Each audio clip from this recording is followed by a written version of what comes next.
I don't know what the exact total number of people is that are attending the SEMA show. They talk about somewhere around 100,000. And we're standing in a hallway, and the majority of them are all walking by right now. It's kind of crazy. But that's what you get at the SEMA show, and we're standing here because Gordon Aram brought out the BeCool Bomber, a really slick Chevelle that I wanted to get a look at. So if somebody comes walking by, we have no control. But it must be nice to be in such a busy spot to show off the car. Oh, it's been, the response to the car itself has been absolutely phenomenal. I mean, you're always worried when you build a SEMA car, it's either going to be a hit or a miss. And this year, we seem to hit the home run out of the ballpark in the Potomac. I mean, it's been non-stop. I mean, I can't get near the car myself, so it's been a great, great product, great car. We're really happy. Tell me a little bit about the design concept behind this car. I've always liked IMSA and Can-Am cars. Chevy had a Monza out that just looked like a monster with the big square quarters on it. Big wide body. Huge wide body. And I wanted to go back to that heritage. We've gone so far left field that we haven't honored our heritage of how race cars came to be. And 72 was pretty well the height. You had the Javelin, the Trans Am, you had all these cars that were racing in IMSA and Can-Am. And I was like, we need to make a Chevelle that's very similar to a Can-Am racer or IMSA racer, or try and mix both of them together and come up with a car that's, the lines flow and are not too obnoxious. But that's what I was really trying to focus on the car, was the simplicity of it, a little complex here and there, but that it was a functional driver car that you could get in and, I'd say go to the grocery store with it. Yeah, right. So tell me about the car. Well, the car is a 1972 Chevelle. It was originally bought from eBay as a restored Chevelle out of Texas. Been there. The only thing original left in the car now is the roof. Wow. After it came back from the sandblasters, there was no quarters, no fenders. They handed you the roof? Yeah, it was pretty bad. Yeah. It was really bad.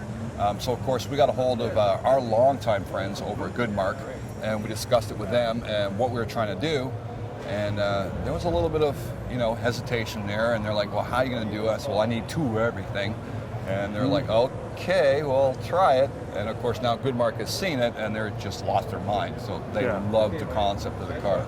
So well, the reason why you wanted two of everything is because you've stretched and pulled this thing in all different directions. Yeah, we've opened up the front fenders full 1.5 inches, and then the rear quarters were 2 1/4 inches, and that required at least 2 full factory quarters to do that with. Wow. Yeah.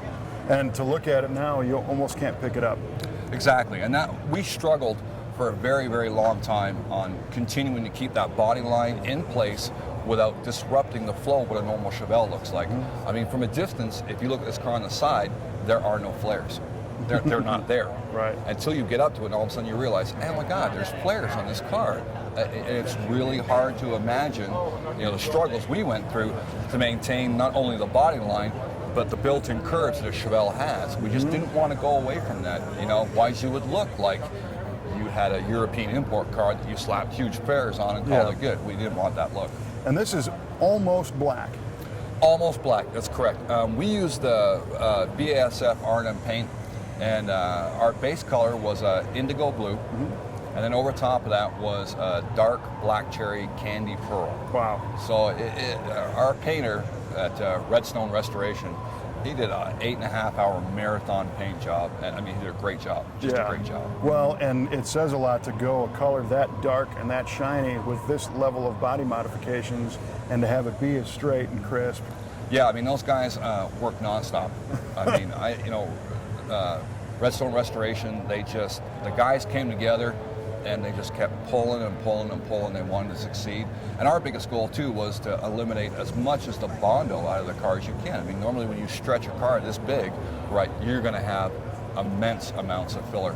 And we managed to do it through perseverance and beating ourselves to death, and a lot of MIG welding wire, that, the car is all steel. Wow. So it's impressive. It was a tough job.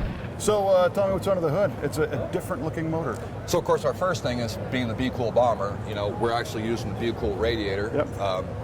Which I started experimenting with it 6 years ago, doing the One Lap of America race. And when I was talking to Roger at BeCool, he said, I got an F-body radiator to keep your car cool.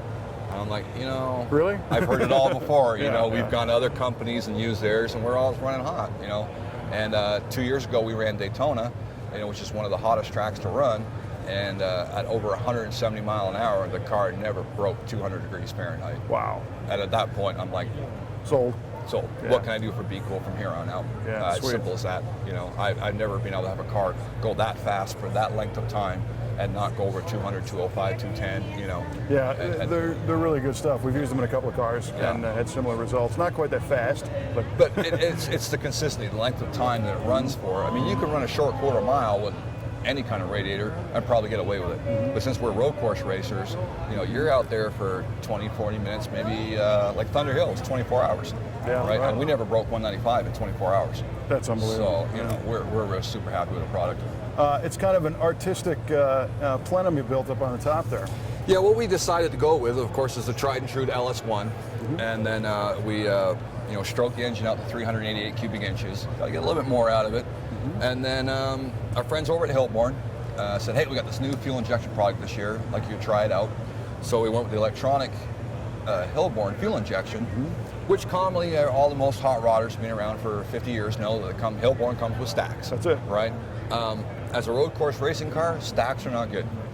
They get too much debris on them, Yeah, you know, too right. much rubber, oil, and everything. So we needed a way to push it underneath the hood and keep it secure. So after about 150 to 180 hours of welding and forming, I came up with this really unique intake manifold setup. My friends like to call it a squid. Yeah, cool, right. Yeah. So does that hoop going over the top, is it open all the way through? Yeah, what we did was obviously use manual bend steel tubing, Yep. and we offset and bent each tube to Connect the dots. connect its, and honor its partner across from it. As LS1s are like small blocks, they're all offset and on an angle. So we had to bend each tube from left to right, angle it slightly, elongate it, cut the bottom out, add a small amount of scoop as you go along, so that the CFM flow for each tube is exactly the same, so that the Pro Charger has no issues of you know, air distribution. It's the same on every single cylinder. Well, and that's the key to the success of something like this. You're forcing air into it. Right. I mean, the motor makes the power that it does is simply the fact is we are relying on the Pro Charger and the intercooler to make that kind of horsepower. Reliability for us is key. We have to have reliability. What kind of power we're talking? So far on the flogs, we've had it up to 1,050 and 833 foot-pounds of torque. So we know that the Pro Charger is doing its job. Yeah. It really is. And the intercooler is a key part of it. Absolutely. Yeah. So we're talking about a lot of trick racing kind of stuff, but the interior looks extremely comfortable. Yeah, you know, it's your typical Chevelle interior. I mean, you can go completely wild and, you know, go over the top. You need to know the functions of what's going on, right? What better way than call Autometer? I mean, you know, Autometer's been around. We all know it works. Nobody has any issues with it. We went with a new high-tech series, which is new to me. Well, it's a tremendous car, man. You guys did a hell of a job on it. Thank you. And thanks for taking the time to show it to us. Is there any place online where people can see, you know, learn more about it and who you guys work with and build pictures and all that jazz? Definitely. You know, we set up a Facebook account this year, so people could follow us along on our stupidity and, you know, laugh along and go, What oh my should they God. seek out as far as on If you Facebook? go onto Facebook, obviously go to your search part of Facebook and look up 2010 BeCool Bomber SEMA project, you'll be able to find it there, no problem. Awesome. And then you can become a friend and watch more stupidity as we go along. Yeah, good. That's what we ask people to do. They watch our stupidity all the time. Yeah. Well, I really appreciate it, man. Thanks a lot, Thank you. Kevin. Great Appreciate job. it. Thank you for showing up. Yep.